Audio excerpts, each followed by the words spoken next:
Bismillah, alhamdulillah, assalatu wassalamu ala rasulillah wa ala alihi wa ashabihi wa mawalah wa man tabi'ahum bi ihsanin ila yaumil qiyamah, amma ba'd. Ikhwan dan akhwat yang dimuliakan Allah dimanapun berada, kita memasuki pembahasan yang ketiga tentang Al-Imam Muhammad bin Idris Asy-Syafi'i rahimahullahu ta'ala, seorang ulama agung yang meletakkan dasar-dasar usul fikih yang digelari sebagai nasir sunnah, penolong sunnah Rasulullah sallallahu alaihi wasallam, yang juga beliau memberikan sumbangsih dalam pemahaman kita terhadap Al-Quran dan Sunnah melalui mazhabnya, mazhab Asy-Syafi'i, yang dibesarkan dan juga dikembangkan oleh generasi-generasi para ulama berikutnya. Kemarin kita sudah sampai membahas bahwa Al-Imam Asy-Syafi'i kemudian kembali untuk kesekian kalinya ke kota Makkah setelah kemudian menuntut ilmu di Baghdad.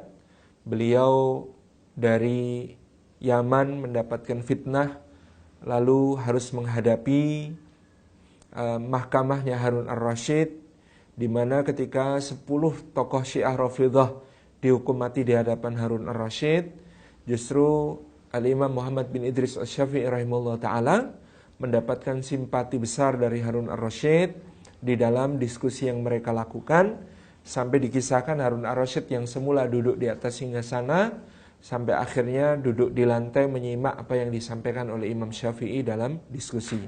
Di Irak beliau berguru kepada para murid Imam Abu Hanifah rahimahullah ta'ala.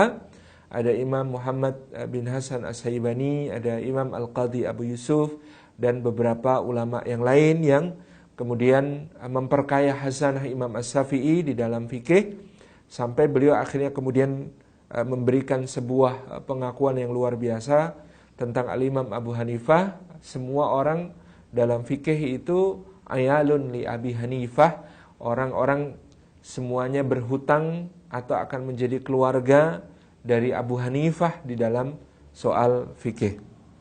Ini yang beliau sampaikan, dan setelah selesai beliau menuntut ilmu di Irak, beliau kembali ke Makkah untuk lagi-lagi mengajar di Masjidil Haram dan menuntaskan berbagai hal yang kemudian di situ di Makkah juga beliau mendapatkan begitu banyak murid, orang-orang yang kelak juga meriwayatkan dari beliau ilmu dan hadis-hadis Nabi sallallahu alaihi wasallam. Kemudian di beberapa tahun kemudian, setelah 2 atau 3 tahun, diriwayatkan bahwa Al-Imam Asy-Syafi'i kemudian kembali lagi ke Baghdad, kembali lagi ke Irak dan ibu kota kekhalifahan, di mana kemudian di Irak inilah beliau rahimahullah ta'ala akan merumuskan mazhabnya yang awal, yaitu yang disebut sebagai qaul qadim atau pendapat-pendapat yang awal dari Al-Imam Asy-Syafi'i rahimahullah ta'ala. Terdapat satu riwayat yang menarik dari kembalinya Imam Asy-Syafi'i rahimahullah ta'ala ke Baghdad ini.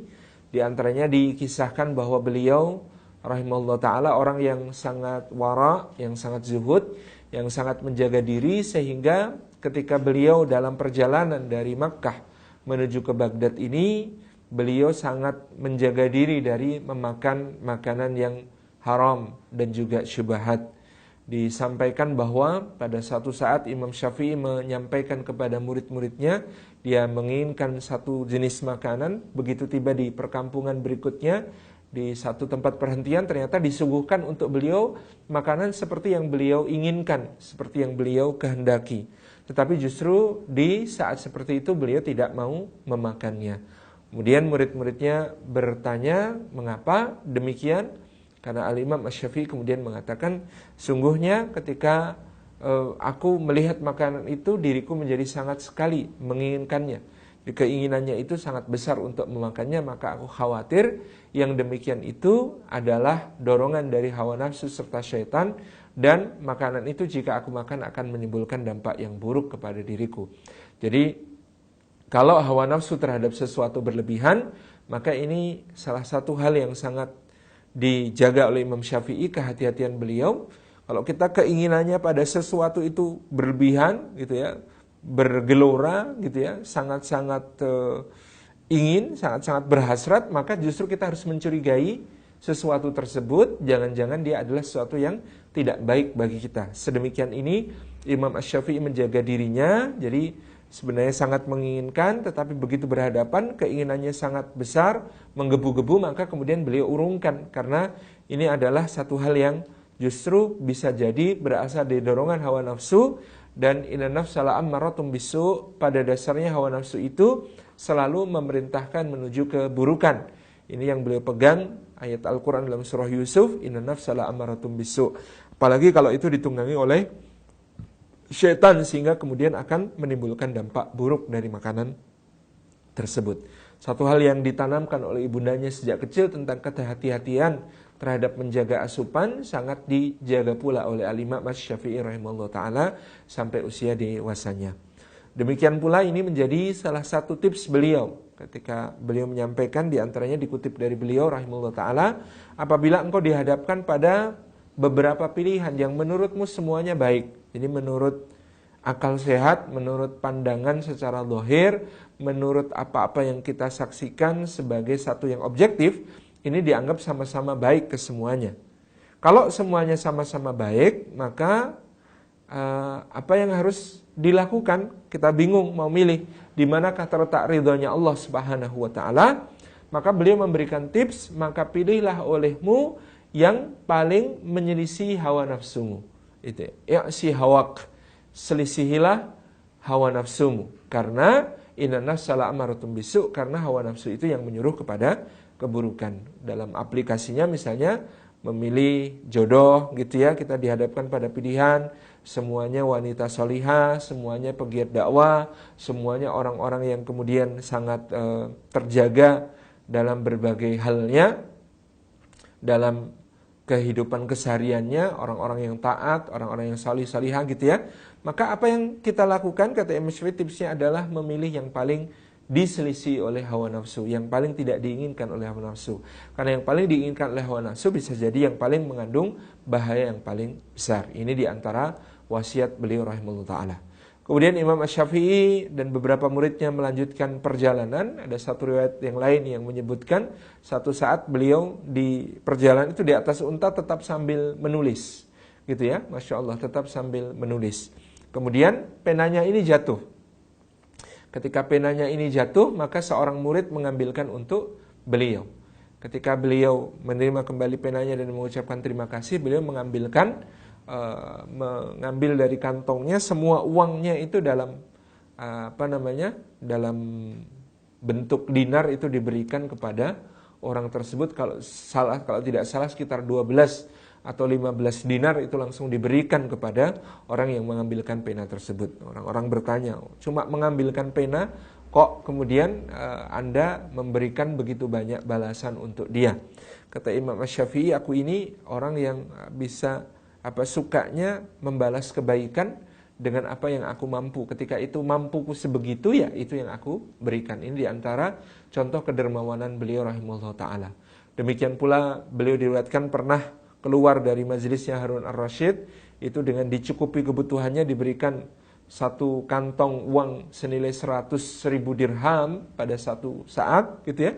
Maka ketika keluar dari istana Harun ar-Rasyid itu sudah habis beliau bagi-bagikan kepada setiap orang yang beliau jumpai di dalam perjalanannya pulang dari istana Harun ar-Rasyid tersebut. Jadi ini diantara kisah kedermawanan Al-Imam Asy-Syafi'i rahimahullah ta'ala. Ketika beliau akhirnya kemudian sampai di kota Baghdad, dikisahkan bahwa Imam Ahmad bin Hanbal rahimahullah ta'ala menjemput beliau di gerbang kota, menunggu beliau di gerbang kota. Kemudian ketika memasuki kota, maka Imam Ahmad bin Hanbal ini yang memegang tali untanya dibawa masuk, atau tali bagolnya, dalam riwayat yang lain adalah tali bagolnya. Tali bagol itu hewan campuran antara kuda dengan keledai. Jadi ketangguhannya diharapkan seperti keledai, dan kesigapannya diharapkan seperti kuda gitu ya. Karena kalau mengarungi perjalanan jauh, kalau kuda tidak akan mampu, kalau keledai mampu. Tetapi kalau untuk kecepatan tentu kuda lebih cepat daripada keledai. Ini yang diharapkan dari apa yang disebut sebagai baghal, percampuran antara kuda dengan keledai yang disukai masyarakat Arab ketika itu untuk dipakai sebagai hewan tunggangan ataupun sebagai hewan mengangkut beban. Nah, ditarik oleh Imam Ahmad bin Hambal tali baghalnya Al-Imam Asy-Syafi'i sampai ke tempat di mana beliau menginap, dan ada yang menyebutkan bahwa beliau menginap di rumah Imam Ahmad bin Hambal ketika baru datang ke Baghdad gitu ya. Nah, ketika itu konon Imam Yahya bin Ma'in sempat menegur Imam Ahmad bin Hambal melalui putranya Abdullah bin Imam Ahmad yang kemudian belajar kepada Yahya bin Ma'in.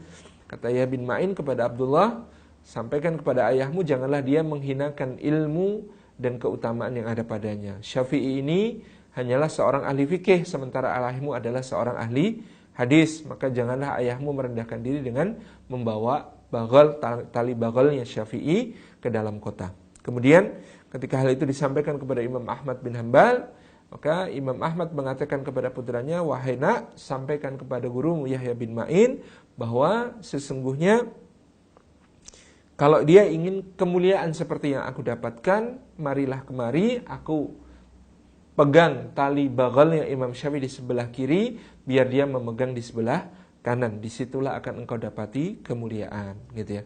Memang Imam Yahya bin Ma'in ketika hidupnya sezaman dengan Imam Syafi'i, ini beliau akui nanti ketika Imam Syafi'i sudah meninggal, beliau mengatakan pernah dalam hatiku terbit rasa tidak suka, ya mungkin dengki kepada Imam Syafi'i. Tetapi ketika Imam Syafi'i wafat, dengkian itu justru hilang sempurna sama sekali dari diriku dan aku menjadi menghormatinya. Jadi ketika itu Yahya bin Ma'in sempat mengatakan, jangan-jangan Syafi'i ini seorang Rafidhah, seorang Syiah. Nah, Imam Ahmad bin Hambal kemudian mengatakan, loh kok bisa begitu? Dari mana kamu dapat kesimpulan seperti itu? Kemudian coba lihat fatwa-fatwanya Syafi'i tentang persoalan bughat, tentang persoalan pemberontakan terhadap pemerintahan yang sah. Betapa banyaknya Syafi'i ini mengutip fatwa-fatwanya Ali bin Abi Thalib. Nah, kemudian Imam Ahmad bin Hambal meluruskan dengan mengatakan, bagaimana engkau harapkan dia akan mengutip siapa, sementara di antara Khulafaur Rasyidin Al-Mahdiyyin tidak ada yang menghadapi bughat, pemberontakan sebanyak yang dihadapi oleh Ali bin Abi Thalib. Jadi ya khilafah Ar-Rasyidah itu, kekhalifahan para Khulafaur Rasyidin itu yang paling banyak menghadapi pemberontakan ya masa pemerintahnya Sayyidina Ali bin Abi Thalib. Maka yang paling banyak punya pendapat tentang bughat ya Ali bin Abi Thalib. Tentu sangat logis kalau Imam Syafi'i mengutip Ali bin Abi Thalib. Ini yang dikatakan Imam Ahmad bin Hambal ketika kemudian membela Imam Asy-Syafi'i. Sayangnya memang pada masa itu fitnah tentang bahwa Imam Syafi'i itu tasyayyu' atau berkecenderungan Syiah itu sempat menyebar ke banyak tempat, sehingga kemudian ketika hal itu disampaikan kepada Imam Syafi'i, beliau tersenyum dan beliau mengatakan, jika mencintai ahli bait Rasulullah sallallahu alaihi wasallam, karena mencintai ahli bait Rasulullah sallallahu alaihi wasallam lalu aku dituduh sebagai Rafidhah, maka saksikan bahwa aku seorang Rafidhah. Kalau memang kalian suka dengan menuduhku seperti itu. Ini maksudnya ungkapan pahitnya Imam Syafi'i, kok bisa-bisanya beliau dituduh seperti itu. Demikian pula beliau mengatakan, kalau dengan mencintai sahabat-sahabat Rasulullah SAW, lalu aku dituduh sebagai seorang nasibi, gitu ya. Nasibi itu artinya anti Rafidhah, tapi di sisi yang lain mereka membenci keluarga Nabi SAW. Maka saksikan juga bahwa aku seorang nasibi. Jadi hanya gara-gara cinta ahli bait dituduh sebagai Syiah, hanya karena cinta kepada sahabat dituduh nasibi atau anti ahlul bait. Ini Imam Syafi'i mengalami dua-duanya, dituduh dua-duanya, karena beliau Ahlus Sunnah wal Jamaah mencintai kedua-duanya, mencintai ahlul bait dan mencintai juga sahabat-sahabat Rasulullah SAW. Ada juga satu peristiwa di Baghdad yang kemudian dipertanyakan oleh murid-muridnya Imam Asy-Syafi'i rahimahullah ta'ala, di mana kemudian sering mereka, Imam Ahmad dan Imam Syafi'i ini bertukar kunjungan. Kadang-kadang Imam Syafi'i mengunjungi Imam Ahmad, kadang-kadang Imam Ahmad mengunjungi Imam Syafi'i. Maka murid-muridnya Imam Syafi'i berkata, wahai Imam, Anda ini guru, Anda ini syekh, Anda lebih tua usianya. Kalau Ahmad berkunjung ke sini itu hal yang kami bisa terima, tapi kenapa Anda harus berkunjung ke rumahnya Ahmad bin Hambal? Itu sesuatu yang kurang pas, karena Anda yang guru dan Anda yang lebih mulia. Ini yang dikatakan Imam Syafi'i ketika itu. Kemuliaan itu, keutamaan itu adalah miliknya Ahmad bin Hambal. Kalau dia datang ke sini ini karena kemurahan hatinya, karena aku mengunjunginya itu karena dia memiliki keutamaan, karena dia memiliki kemuliaan yang ada pada dirinya. Ini menunjukkan tawadhu'nya Imam Syafi'i rahimahullah ta'ala. Meskipun sekali lagi kita pernah sampaikan kalau Imam Syafi'i bikin majelis di Masjid Jami' Al-Mansur di Baghdad yang hadir bisa ratusan ribu orang, sementara kalau Imam Ahmad bikin majelis rutin di Masjid Jami' Al-Mansur pun yang hadir biasanya hanya 5.000 orang seperti yang dikatakan oleh murid-muridnya. Tetapi hal ini tidak menghalangi Imam Asy-Syafi'i untuk kemudian mengambil faidah dari hubungan baik dengan Imam Ahmad bin Hambal. Jadi sampai saling mencintai di antara mereka itu digambarkan dengan sangat luar biasa dalam salah satu syairnya Imam Syafi'i rahimahullah ta'ala. Ketika satu saat Imam Ahmad bin Hambal itu sakit, maka Imam Syafi'i menjenguknya. Nah, ketika pulang dari menjenguk Imam Ahmad itu, Imam Syafi'i sakit karena memikirkan sahabatnya, yaitu Imam Ahmad bin Hambal yang sakit gitu ya. Begitu mendengar Imam Syafi'i sakit, maka Imam Ahmad bin Hambal kemudian menguat-nguatkan dirinya, menyehat-nyehatkan dirinya untuk kemudian bisa menjenguk Imam Syafi'i. Ketika Imam Ahmad bin Hambal menjenguk Imam Syafi'i, maka kemudian Imam Syafi'i menjadi sembuh karena melihat Imam Ahmad bin Hambal sudah sembuh. Ini menunjukkan kuatnya hubungan di antara mereka yang luar biasa. Demikian pula kualitas istidlal dan istinbatil ahkam pada Imam Asy-Syafi'i rahimahullah ta'ala bisa kita lihat di dalam peristiwa ketika Imam Asy-Syafi'i datang kepada kota Baghdad. Dalam satu riwayat hadir di kota Baghdad kemudian menginap di rumah Imam Ahmad bin Hambal dalam keadaan ketika itu putra-putri Imam Ahmad bin Hambal belum kenal dengan Imam Asy-Syafi'i. Disebutkan Imam Asy-Syafi'i masuk ke rumahnya Imam Ahmad bin Hambal, menginap di rumah beliau, kemudian disajikan makan malam kepada beliau. Keluarga Imam Ahmad sudah makan semuanya, maka ketika selesai keluarga Imam Ahmad ini makan, seluruh wadah makanan yang masih ada makanan di sana, gitu ya, baik rotinya, mungkin lauknya, mungkin minyaknya, mungkin kejunya, mungkin susunya dan lain sebagainya oleh Imam Syafi'i dikumpulkan. Kemudian oleh Imam Syafi'i rahimahullah ta'ala semuanya dimakan tanpa sisa. Semuanya dinikmati sampai bersih. Ini yang dilakukan oleh Imam Syafi'i. Maka putra-putri Imam Ahmad ini menjadi heran, tamu kita ini kok makanannya banyak sekali gitu ya, sampai menghabis-habiskan seluruh tanpa sisa. Kemudian beliau berbaring di pembaringannya. Ketika tengah malam, lepas dari tengah malam, Imam Ahmad membangunkan keluarganya untuk qiyamul lail, maka ternyata tamunya ini tidak melaksanakan qiyamul lail. Ketika kemudian tiba waktu subuh, adzan berkumandang, mereka pergi ke masjid, ternyata tamunya ini langsung menuju ke masjid dan ikut sholat tanpa berwudu. Ini yang dilakukan oleh si tamu tersebut sampai-sampai mengherankan, sehingga kemudian putra-putri Imam Syafi'i ini, putra-putri Imam Ahmad kemudian bertanya kepada ayahnya, "Wahai ayah, ada apa dengan tamu kita ini? Kenapa dia berperilaku aneh? Anehnya di mana? Satu, dia makan banyak sekali, menghabiskan semua makanan kita. Yang kedua, dia tidur semalaman tidak melaksanakan qiyamul lail. Yang ketiga, dia langsung sholat subuh tanpa berwudu." Maka disampaikan pertanyaan itu kepada Imam Syafi'i oleh sang putra. Lalu Imam Syafi'i menjawab, "Anakku, sesungguhnya yang pertama kenapa aku makan banyak sekali? Karena aku ini sesungguhnya yakin rumah Ahmad bin Hambal adalah salah satu rumah yang rizkinya paling thayyib, paling halal, paling bersih, paling diberkahi oleh Allah Subhanahu wa ta'ala.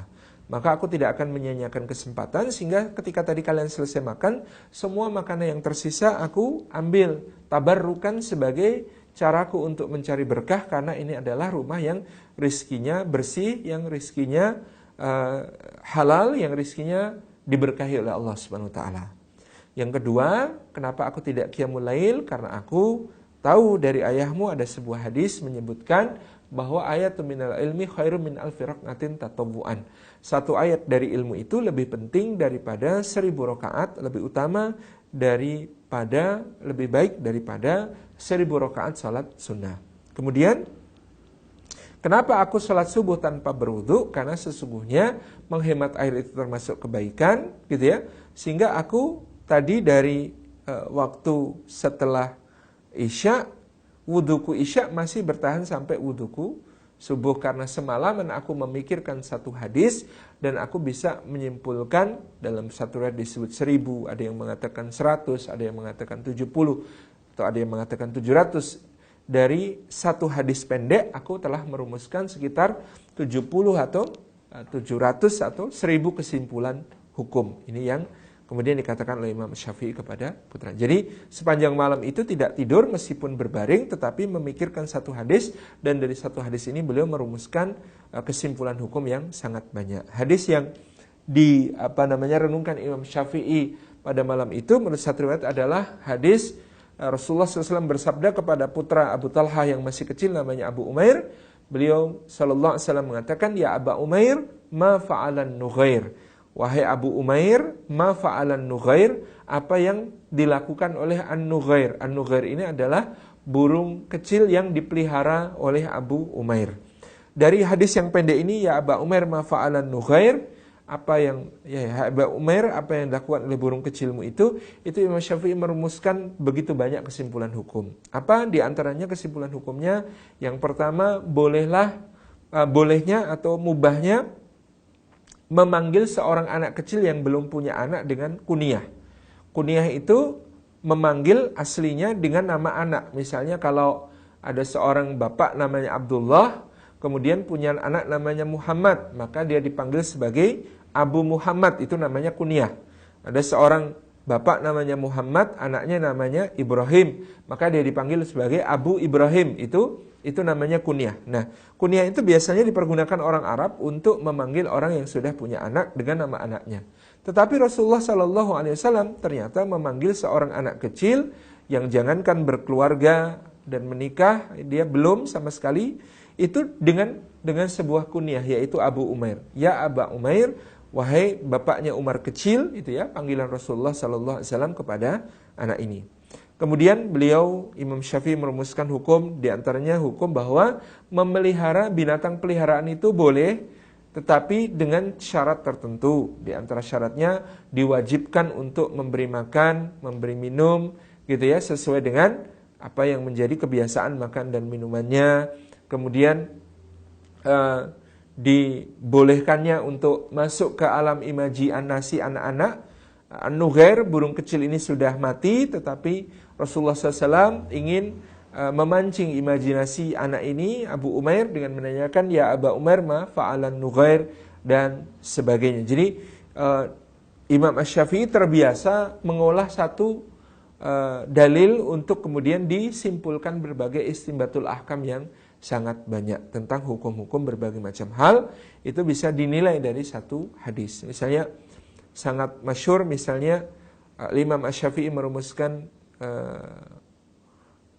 hukum tentang sholat di tempat yang tidak diketahui waktunya, maka harus dengan takrib. Itu dalilnya ternyata hadis Dajjal, gitu ya. Jadi ketika sekarang kita menghadapi masalah, ada teman-teman yang ditugaskan di misalnya di Kutub Utara, di stasiun pemantau di Kutub Selatan, atau ditugaskan di stasiun orbit di atas bumi, atau ditugaskan ke bulan, atau ditugaskan ke Mars, atau berada dalam misi NASA, gitu ya. Kan ada pertanyaan bagaimana sholatnya, akan ada pertanyaan bagaimana kemudian melaksanakan sholat dan lain sebagainya.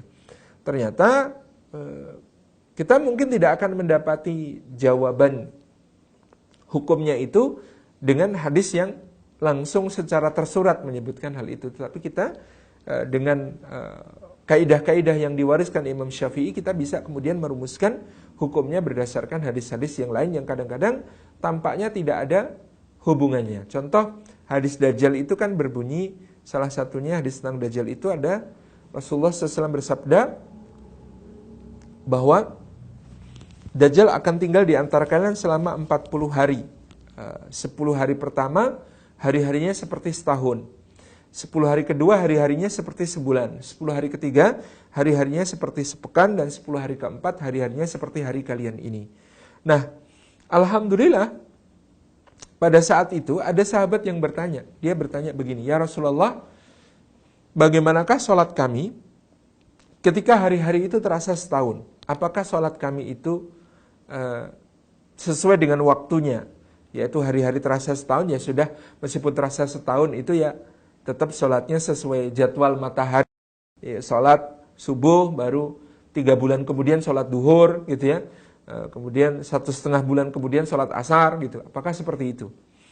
Maka Nabi SAW menjawab, tidak demikian, akan tetapi perkirakanlah untuk kalian sendiri. Diperkirakan sendiri, di mana kemudian ini menunjukkan dalil bagi yang kemudian siang malamnya tidak seperti siang malam pada umumnya. Nah, kalau kita dikutub kan begitu, setengah tahun terang, setengah tahun gelap gitu ya. Ini maka meskipun dalil tadi adalah tentang Dajjal, tetapi bisa menjadi hukum yang kita rumuskan untuk sholat di tempat-tempat yang waktunya tidak seperti waktu pada umumnya. Ini contoh bagaimana penerapannya kaidah Imam Syafi'i dalam istinbatil ahkam dari satu hadis tertentu bisa menjadi dasar hukum bagi banyak peristiwa atau perkara lain yang kadang-kadang secara mentah itu tidak ada hubungannya. Rekan-rekan yang disayang Allah SWT, dikatakan Imam Syafi'i dalam satu malam beliau merenungkan satu hadis bisa merumuskan banyak sekali kesimpulan hukum. Ini adalah salah satu juga keistimewaan Imam Syafi'i yang dipuji Imam Ahmad bin Hanbal. Kemudian nantinya betapa satu ayatnya Imam Syafi'i dalam ilmu itu lebih berharga daripada, kata Imam Ahmad kepada putra-putranya, 1000 rakaat salatnya ayah kalian ini. Jadi Imam Ahmad nantinya selama sisa umur beliau setelah kenal Imam Syafi'i akan selalu menyebut nama Imam Syafi'i di dalam doa-doa beliau. Maka anaknya itu bertanya, ayah, siapakah Syafi'i, kenapa engkau senantiasa menyebut namanya di dalam doa-doamu? Selama 40 tahun, kata Imam Ahmad, tidak pernah aku berdoa kecuali aku meminta untuk Imam Syafi'i apa yang aku minta untuk diriku sendiri. Karena Imam Syafi'i adalah obat bagi penyakit dan matahari untuk siang, maka siapakah yang tidak membutuhkan kedua hal tersebut. Ini satu pujian dari Imam Ahmad bin Hanbal yang luar biasa pada Imam Asy-Syafi'i rahimahullah ta'ala. Imam Asy-Syafi'i tinggal di Baghdad selama sekian waktu. Dalam riwayat disebutkan sampai masa awal pemerintahan Al-Ma'mun bin Harun Ar-Rasyid setelah meninggalnya Khalifah Harun Ar-Rasyid. Kemudian dilanjutkan oleh putranya Al-Amin hanya selama beberapa bulan, kemudian digantikan oleh Al-Ma'mun. Yang Al-Ma'mun ini sudah kita sebutkan kemarin, seorang yang penggila ilmu pengetahuan tetapi agak kebablasan dengan tergila-gila pada filsafat Yunani, sehingga beliau banyak meminta diterjemahkan buku-buku filsafat Yunani dalam bahasa Arab, dan ini menjadikan beliau dekat dengan kalangan yang disebut sebagai Mu'tazilah. Siapakah Mu'tazilah ini? Mu'tazilah ini adalah orang-orang yang mendekati pemahaman keislaman itu dengan filsafat. Pada masa itu kecenderungan mereka menggunakan filsafat untuk memahami berbagai hal di dalam Islam, dan yang paling membahayakan adalah memahami akidah, memahami perkara-perkara tauhid dan akidah dengan filsafat. Moyang atau awal mula dari orang-orang Mu'tazilah ini adalah dari seorang muridnya Imam Hasan Al-Basri yang bernama Wasil bin Atha. Wasil bin Atha ini murid yang sangat cerdas, murid yang sangat brilian. Tetapi pada suatu hari di majelisnya Imam Hasan Al-Basri, dia bertanya tentang persoalan takdir. Rupanya jawaban Imam Hasan Al-Basri ini tidak memuaskan baginya, sehingga dia i'tazala min majlisi Hasan Al-Basri. Dia i'tazala, artinya keluar, memisahkan diri dari majelisnya Imam Hasan Al-Basri, kemudian membuat majelis tersendiri, dan dia di situ mengembangkan berbagai macam ajarannya. Di antara dasar-dasar Mu'tazilah itu adalah tauhid. Jadi tauhid itu Allah Subhanahu wa taala tiada sekutu baginya dan tidak boleh dikembari dalam sifat-sifatnya, termasuk oleh segala sesuatu selain Dia. Ini salah satu nanti yang akan melahirkan dikotomi ala Mu'tazilah. Tauhid mutlak itu berarti tidak ada yang boleh bersifat qadim selain Allah Subhanahu wa taala. Pertanyaannya, Quran itu qadim atau hadis? Itu yang nanti akan diseret masuk ke pemahaman tauhid ini. Nah, qadim itu artinya awal, tidak ada yang mengawali, ataukah hadis, dia makhluk, dia sesuatu yang baru. Nah, bagi Ahlussunnah wal Jamaah, Al-Quran itu kalamullah, tidak bisa disifati sebagai hadis atau baru, gitu ya.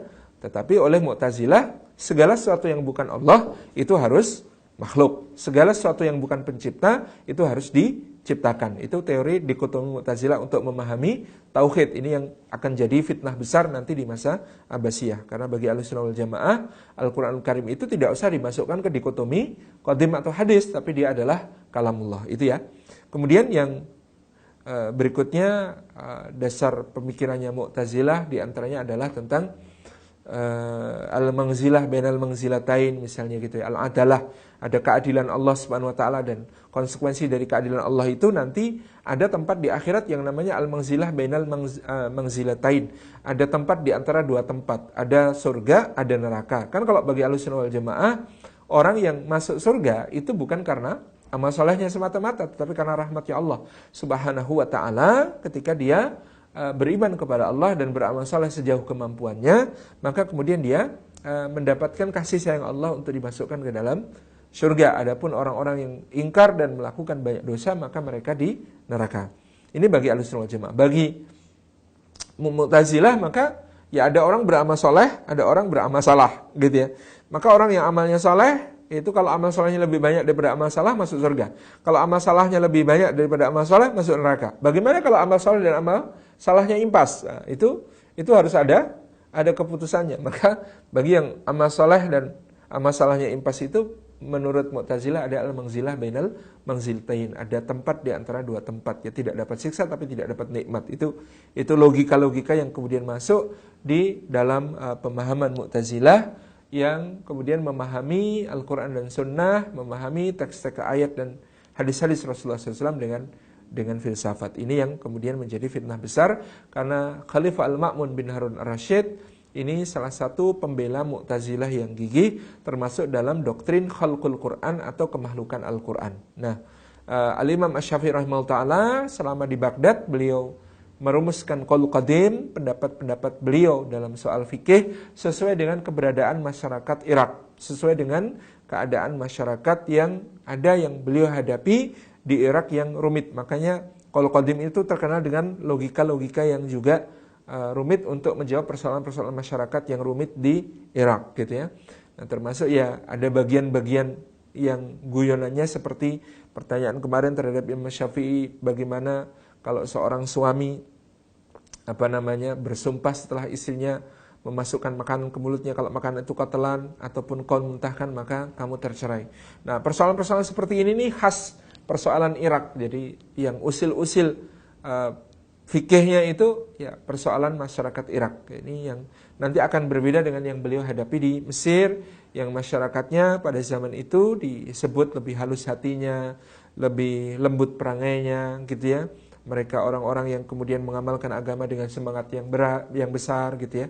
Itu keadaan yang berbeda nanti antara qaul qadim dengan qaul jadid.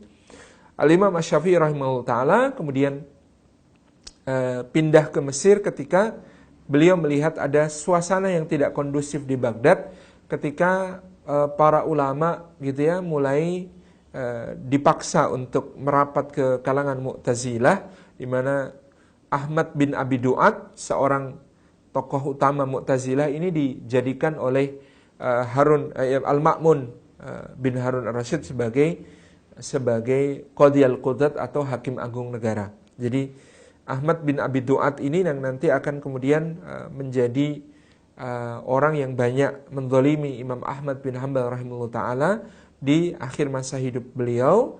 Sedangkan Imam Asy-Syafi'i memilih untuk menghindari fitnah tersebut dengan pergi ke negeri Mesir yang lebih lebih kondusif untuk mengembangkan fikihnya. Nah, ada satu riwayat juga yang menyebutkan Imam Syafi'i ketika keluar dari Baghdad, beliau dicegat oleh pasukannya Mu'tazilah, pasukannya Ahmad bin Abi Du'ad. Orang zaman itu semuanya diuji, ditanya apakah Quran itu makhluk. Kalau menjawab Quran itu makhluk, maka dia aman. Kalau menjawab bahwa Quran itu qadim atau Quran itu kalamullah, maka dia akan menghadapi masalah. Dia akan dipenjarakan, dia akan ajak berdebat sampai dia mau mengakui bahwa Quran itu adalah makhluk, gitu ya. Ini yang terjadi pada masa itu. Ketika Imam Asy-Syafi'i keluar dari kota Baghdad, ada riwayat menyebutkan beliau dihadang, kemudian ditanya apakah Quran atau itu makhluk. Kemudian beliau mengangkat jari-jarinya, kemudian beliau berkata, Taurat, Zabur, Injil, Al-Quran. Beliau menyebutkan 4 kitab suci yang diturunkan Allah. Taurat, Zabur, Injil, Al-Quran. Kemudian beliau mengatakan, ini semua adalah makhluk. Murid-muridnya memahami yang beliau maksud ini semua adalah makhluk adalah jari-jarinya. Ini ada memang untuk berhadapan dengan orang zalim kadang kita harus menggunakan akal cerdik begitu ya, seperti yang dilakukan Imam Syafi'i. Taurat, Zabur, Injil, Quran, nah ini satu kalimat gitu ya. Kemudian ini semua adalah makhluk, itu adalah kalimat berikutnya yang merujuk kepada jari-jari ini semuanya adalah makhluk. Sehingga Imam Syafi'i kemudian tinggal di Mesir, dan di Mesir inilah beliau beroleh karunia putra. Jadi sebelum-sebelumnya beliau tidak dikaruniai Allah seorang putra pun, beliau baru mendapatkan putra ketika berada di negeri Mesir. Sehingga beliau pernah mengatakan, sesungguhnya air setiap negeri itu berkahnya berbeda-beda. Ada airnya Mekah, ada airnya Yaman, ada airnya Baghdad. Tetapi bagiku airnya Mesir adalah salah satu yang paling berkah di sisi Allah, karena dengan airnya Mesir, dengan wasilah tinggal di Mesir, meminum airnya Mesir, gitu, mengkonsumsi airnya Mesir, Allah memberikan untukku keturunan. Jadi Al-Imam Asy-Syafi'i kemudian memiliki putra ketika berada di Mesir, diberi nama Abdullah. Kemudian juga ada seorang putri lagi, anak perempuan beliau, dan anak perempuan ini adalah yang kemudian menurunkan ada seorang putra yang menjadi ulama. Jadi garis keturunan Imam Syafi'i yang menjadi ulama diantaranya justru dari putri beliau rahimahullah ta'ala. Nah, di Mesir inilah kemudian Al-Imam Asy-Syafi'i membangun sebuah kehidupan intelektual yang teratur di dalam kehidupan beliau rahimahullah ta'ala. Murid-murid beliau ya, paling banyak itu yang meriwayatkan dari beliau adalah murid-murid yang belajar kepada beliau di Mesir. Di antara murid-muridnya Imam Syafi'i di Mesir adalah Abu Ya'qub Yusuf Al-Buwaiti, kemudian Rabi' bin Sulaiman Al-Muradi, kemudian ada Rabi' Al-Jizzi, kemudian ada banyak sekali ulama-ulama yang kemudian dihasilkan dari madrasahnya Imam Asy-Syafi'i rahimahullahu ta'ala di Mesir. Dikatakan Imam Asy-Syafi'i sangat sibuk dengan majelisnya. Beliau biasa memulai majelisnya seba'da subuh dengan majelis Al-Quran. Karena beliau adalah ulama Al-Quran, maka ba'da subuh itu adalah beliau mengajar Al-Quranul Karim, fokus mengajar Al-Quran sampai waktu duha. Di ba'da subuh ini majelis Al-Quran dari ilmu qiraat gitu ya, sampai kemudian berbagai macam ilmu turunannya, dari asbabun nuzul, dari al-waqf wal ibtida, dari nasih mansuh, dari berbagai macam ilmu termasuk tajwid, itu yang kemudian diajarkan Imam Syafi'i di waktu ba'da subuh sampai duha. Istirahat sejenak duha untuk kadang beliau sarapan, kemudian juga menunaikan sholat duha sejenak. Kemudian dari duha sampai duhur, ini adalah majelis beliau untuk menjelaskan tafsir Al-Quran dan syarah-syarah terhadap hadis-hadis Nabi SAW. Kemudian ba'da duhur beliau istirahat sejenak, nanti ba'da asar mulai lagi majelis beliau ba'da asar tentang ilmu fikih gitu ya. Kemudian ba'da duhur itu kadang-kadang beliau buka majelis untuk ilmu bahasa, ilmu lughah, baik nahwu, baik saraf, baik mantiq, kemudian balaghah, arud gitu ya. Ini kedalaman ilmu Imam Syafi'i dalam berbagai bidang tampak di situ. Kemudian dari ba'da maghrib beliau menjawab persoalan-persoalan fikih yang diajukan oleh masyarakat gitu ya. Sampai kemudian waktu Isya dilanjutkan lagi sampai beliau kemudian undur diri dari majelis setelah agak malam, lalu beliau lakukan malam itu dengan mentelaah ilmu, menulis gitu ya, dan salat malam. Itu keseharian Imam Syafi'i seperti itu. Ini yang barangkali menimbulkan atau menjadi sabab ya, qadarullah, beliau akhirnya pada usia 50-an menderita sakit yang parah, yaitu sakit ambeien atau wasir. Karena beliau ini banyak sekali duduk gitu ya. terlalu banyak duduk ya. Ya bayangkan, ba'da subuh majelis sampai duha, istirahat sebentar, duha sampai duhur, duhur kadang-kadang buka majelis, ba'da asar majelis lagi, ba'da maghrib buka majelis fatwa sampai malam, malam masih duduk untuk menulis dan seterusnya. Ini yang kemudian menimbulkan penyakit pada beliau, penyakit wasir yang di akhir menjelang wafat beliau dikatakan oleh Imam Rabi' bin Sulaiman sampai-sampai Imam Syafi'i itu harus duduk di atas kayak tempayan gitu ya, karena darah yang mengalir dari bagian dubur beliau ini sangat banyak gitu ya. Beliau ngajar itu harus duduk di atas papan kayu di atas tempayan karena kondisi kesehatan beliau yang sangat parah ini.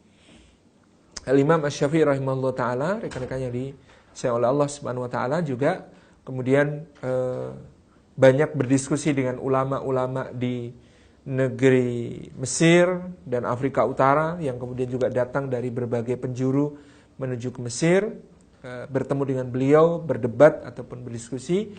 Beliau berdebat dengan murid-murid Imam Malik yang ada di Mesir, yang membawa madhabnya Imam Malik ke Mesir. Ada Imam Ibnu Qasim, ada Imam Ibnu Wahab gitu ya. Salah satu yang paling keras perdebatannya dengan beliau itu Imam Ibnu Wahab. Tapi Imam Syafi'i selalu sangat baik kepada beliau, selalu memberikan sikap-sikap terbaik kepada beliau. Ada Imam Yunus bin Abdul A'la yang menceritakan, aku pernah berdebat dengan Imam Syafi'i, pernah satu masalah yang perdebatan itu sangat keras gitu ya, tetapi begitu selesai majelis tiba-tiba beliau menggandeng tanganku dan berkata, wahai Yunus, apakah tidak bisa kita ini tetap bersaudara, berukhuwah meskipun kita berbeda pendapat dalam satu atau dua perkara. Ini yang menjadi kebiasaan Imam Syafi'i. Kalau beliau berdebat keras dengan seorang ulama lain, lalu tanpa ulama itu belum bisa menerima, maka beliau bisa memberikan hadiah-hadiah kepada orang tersebut dengan berbagai limpahan hadiah yang luar biasa. Nah, Imam Asy-Syafi'i rahimahullah ta'ala adalah imam menurut para ulama Mesir dalam Al-Quran, dalam tafsir, dalam fikih terutama ya, dalam fikih, kemudian dalam bahasa, dalam syair, dalam berbagai bidang ilmu yang luar biasa. Beliau seorang yang ensiklopedis, menguasai begitu banyak bidang ilmu. Yang menarik ini yang disampaikan oleh Syekh Mustafa Abu Zahrah tentang biografi para ulama fikih abad pertengahan. Beliau mengatakan keistimewaan Imam Syafi'i itu karena beliau belajar syair, karena beliau belajar adab, sastra, karena beliau belajar ilmu bahasa yang sangat mendalam, dari nahwunya, sarafnya, mantiknya, balaghahnya, arutnya gitu ya. Maka Imam Syafi'i itu justru karya tulisnya itu sangat sederhana dan mudah difahami oleh para pelajar, para ulama di zaman-zaman berikutnya. Nah, ini yang juga disampaikan oleh Rabi' bin Sulaiman, murid beliau, bahwa Imam Syafi'i itu kalau nulis sama kalau ngomong beda banget. Beda bangetnya di mana? Kalau ngomong itu jauh lebih indah, jauh lebih nyastra, jauh lebih rumit, jauh lebih keren, jauh lebih, kalimat-kalimat itu dahsyat. Tetapi kalau nulis, beliau itu kalimatnya seakan-akan ditujukan untuk orang yang paling awam gitu ya, yang belajar. Sehingga kalimatnya sangat sederhana, mudah difahami, mudah dimengerti, begitu. Tetapi inilah keistimewaan dan keunggulan beliau. Jadi kalau bicara langsung, karena beliau memandang siapa yang hadir adalah para ulama, yang hadir adalah orang-orang yang sangat hebat di dalam bidang sastra, maka beliau juga akan menunjukkan kemampuan beliau yang luar biasa menyusun kalimat yang sangat sastrawi. Tetapi begitu beliau rahimahullah ta'ala ini menulis sesuatu, maka beliau akan menulis dengan kalimat-kalimat yang sangat sederhana sehingga sangat mudah difahami sampai zaman kita sekarang. Kalau kita perhatikan kitab Ar-Risalah, kitab Al-Um, itu bahasanya sangat mudah dimengerti dan sangat sederhana dan kayak timeless gitu. Di masa Imam Syafi'i juga mudah difahami, di masa kita juga mudah difahami. Ada kan kitab-kitab yang di masa lalu mungkin mudah difahami, tetapi bagi orang zaman sekarang menjadi sulit difahami karena perbedaan zaman tentu ada perbedaan-perbedaan gaya bahasa dan kosakata, tapi kitabnya Imam Syafi'i itu tuh disebut sebagai timeless. Beda zaman pun masih akan merasakan kemudahan di dalam mempelajarinya. Al-Imam Syafi'i rahimahullah ta'ala dikenal dengan keistimewaan beliau juga. Beliau seorang yang memiliki firasat yang sangat kuat. Firasat yang sangat kuat di dalam membaca tanda-tanda tertentu dari apa yang beliau lihat. Termasuk diantaranya beliau dulu sempat khawatir ilmu firasat itu akan menyesatkan beliau, tetapi ternyata pada kondisi tertentu ilmu firasat itu menjadi penting, seperti yang beliau sampaikan kepada Imam Malik. Beliau pernah cerita kepada Imam Malik ketika beliau ditugaskan ke Yaman, bukan kepada Imam Malik, kepada salah satu murid Imam Malik, kalau tidak salah Imam Abdurrahman bin Mahdi. Ketika itu beliau menceritakan ketika di Yaman beliau bertemu dengan seorang yang menurut ilmu firasat orang ini pasti akhlaknya buruk. Sudah rambutnya botak, hidungnya seperti burung elang, kemudian matanya ada warna putih yang lebar, sesuatu yang menurut ilmu firasat Imam Syafi'i orang ini pasti punya watak yang kurang baik gitu. Tetapi ternyata malam itu Imam Syafi'i dijamu dengan baik, diberikan tempat untuk menginap yang bagus, kemudian beliau diberikan ranjang yang bagus, kemudian untanya diberikan pakan dan minuman yang mencukupi dan sebagainya. Kata Imam Syafi'i, malamnya beliau mengatakan, mulai hari ini saya akan melupakan semua ilmu firasat. Saya akan membuang ilmu firasat. Ini tidak cocok. Nyatanya ternyata orang ini orang baik. Saya telah telah salah dengan ilmu firasat saya. Tapi ternyata pagi harinya ketika Imam Syafi'i pamit dan mengucapkan terima kasih kepada orang yang semalam telah memberikan kepadanya berbagai fasilitas tersebut, orang itu marah-marah kemudian menuntut bayaran gitu ya. Harga ranjangnya sekian, selimutnya sekian itu ya, kamarnya sekian, pakan ternaknya sekian, pakan untuk untanya sekian gitu ya, minumnya untuk untanya sekian, biaya menginap keseluruhan sekian itu ya. Semuanya ditagihkan dan itu harganya harga yang sangat mahal. Kalau Imam Syafi'i setelah itu mengatakan, ternyata ilmu firasat tetap benar gitu ya.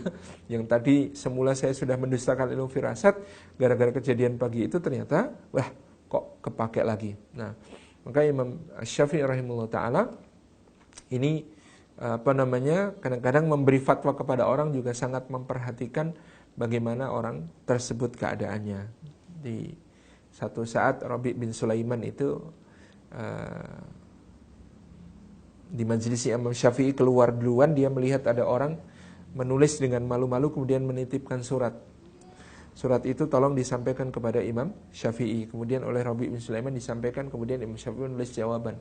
Lalu dibalikan ke sana, lalu ditulis lagi, kemudian ini soal jawab melalui tulisan. Nah, setelah selesai kemudian ternyata Rabi' bin Sulaiman membuka surat itu. Nah, di situ tertulis gitu, tanyakan kepada alimnya Quraisy Muhammad bin Idris tentang hukumnya seorang kekasih gitu ya, mencium dan bercumbu dengan pasangannya karena rindu yang tak tertahan.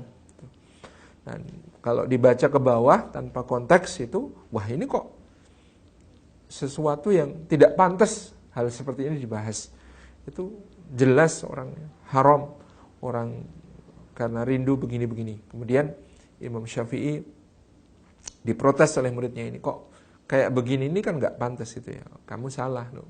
Kenapa? Ini orang tanya, dia baru menikah, kemudian ini bulan Ramadan, dia sedang bertanya tentang apa hukumnya seorang suami mencium istrinya di siang hari bulan Ramadan. Mosok begitu? Kemudian ditanyakan oleh Rabi' bin Sulaiman kepada orang tersebut, ternyata betul gitu ya.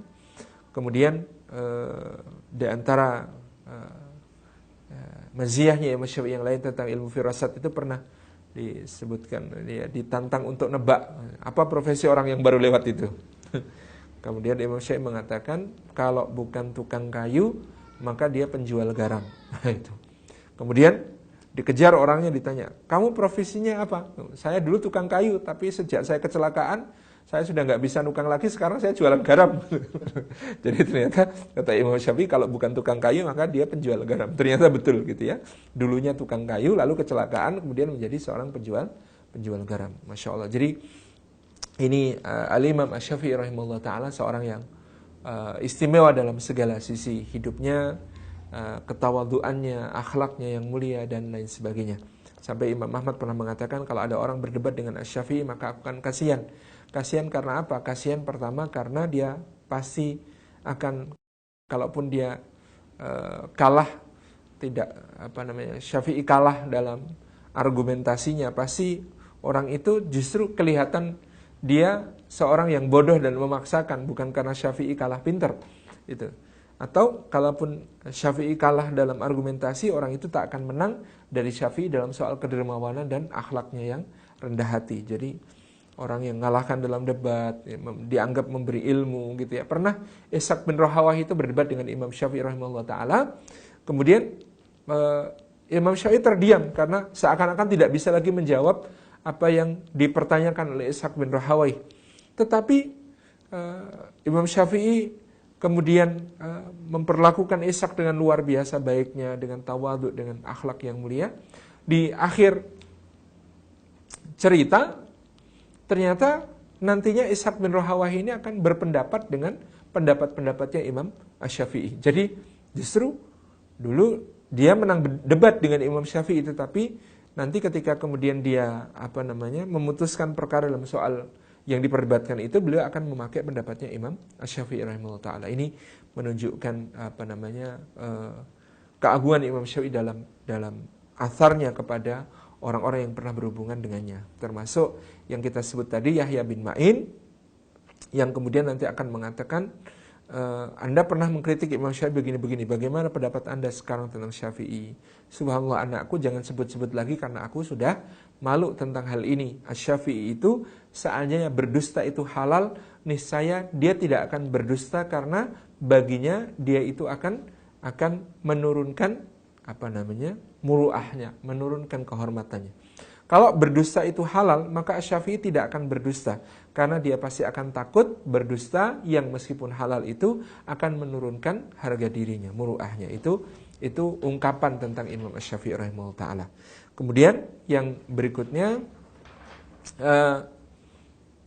pujian orang lain juga tentang Imam Syafi'i dikatakan oleh muridnya, seandainya minum air putih di depan umum itu bisa menurunkan muru'ah, menurunkan harga diri, kehormatan seseorang, niscaya Imam Syafi'i tidak akan minum air putih di depan orang. Itu saking beliau sangat menjaga diri dari perkara-perkara yang bisa menjatuhkan kredibilitas atau menurunkan kehormatan di depan umum. Jadi beliau ini sangat menjaga adab, menjaga tata keramanya. Bagaimana penampilan beliau? Al-Imam Asy-Syafi'i seorang yang bertubuh tinggi, beliau langsing, sepanjang hidupnya tidak pernah bertubuh gemuk gitu ya. Kemudian jenggot beliau tebal tetapi rapi. Dikatakan beliau mengambil asar Ibnu Abbas, beliau sering memangkas janggutnya kalau sudah melebihi genggaman tangan. Beliau suka memakai pakaian sederhana, tetapi meskipun pakaian sederhana beliau tampak agung, beliau tampak terlihat anggun, terlihat berwibawa dengan pakaian yang sederhana tersebut. Beliau memakai imamah yang paling beliau suka warnanya mengikuti warna-warna kesukaan Rasulullah SAW, putih atau hitam atau hijau, dan sesekali juga warna merah. Kemudian Al-Imam Asy-Syafi'i rahimahullah ta'ala, ini kemarin kita ingin sampaikan tentang madhab beliau. Maka dasar dari madhab Al-Imam Asy-Syafi'i adalah Al-Quranul Karim, sunnah Rasulullah SAW, sedangkan hadis sahih. Idza sahal hadis wa huwa madhhabi, kata beliau, kalau hadis sahih maka itulah madhabku. Mungkin kalimat ini juga perlu diperhatikan. Ada orang mendebat beliau dengan sebuah hadis Nabi SAW, lalu beliau mengkritik hadis itu karena hadis itu tidak sahih. Andainya hadis itu sahih, maka madhabku pasti akan bersama dengan hadis tersebut. Ini kalimat beliau, idza sahal hadisu fa huwa madhhabi. Kemudian yang ketiga adalah ijma' para ulama, gitu ya, dasar dari konsensus para ulama terhadap satu persoalan tertentu. Nah, beliau membatalkan istislah, maslahatul mursalahnya Imam Malik, beliau juga membatalkan istihsan istihsannya Imam Abu Hanifah. Tetapi dua perkara ini beliau masukkan ke dalam metode yaitu dengan memahami teks Quran dan Sunnah untuk menghasilkan kesimpulan hukum. Tidak perlu mengambil pertimbangan dari maslahatul mursalah, tidak perlu mengambil pemahaman dari akal sehat manusia, tetapi cukup dari Quran dan Sunnah melalui metode tertentu. Dengan metode memahami ilat suatu hukum, ya salah satu kaidah yang ditelurkan Imam Syafi'i, al-hukmu yaduru ma'al illah wujudan wa adaman. Hukum itu eksis sesuai dengan eksisnya ilat. Ilat itu satu alasan kuat yang menjadikan hukum itu ada. Yaduru ma'al illah wujudan wa adaman. Baik eksis ada hukum atau tidak, itu sesuai dengan ilatnya. Maka ini menurunkan kaidah-kaidah berikutnya yang nanti dirumuskan para ulama, itu ya, al-hukmu bil musammayat la bil asma. Misalnya hukum itu ditentukan dengan apa yang ada di dalam esensi dalam perkaranya, bukan berdasar namanya. Jadi kita tidak bisa menghukumi suatu istilah kalau istilah itu tidak diberi batasan. Jadi definisi itu, ta'rif itu menjadi penting di dalam merumuskan suatu hukum. Ini kaidahnya Imam Syafi'i. Kemudian beliau juga menelurkan kaidah-kaidah untuk memahami Quran, misalnya al-ibrah bi umumil lafzi la bil khususis sabab, la bi khususis sabab, gitu ya.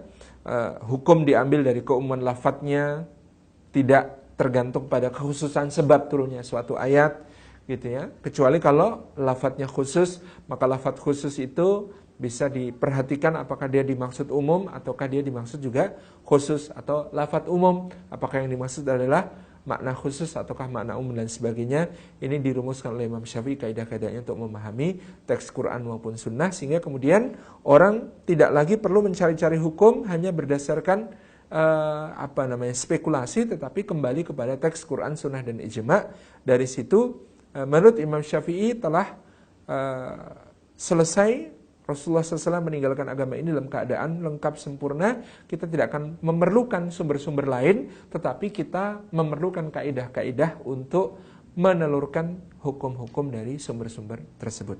Demikian yang dapat kita sampaikan tentang Imam Syafi'i rahimahullah ta'ala. Wassalamualaikum warahmatullahi wabarakatuh.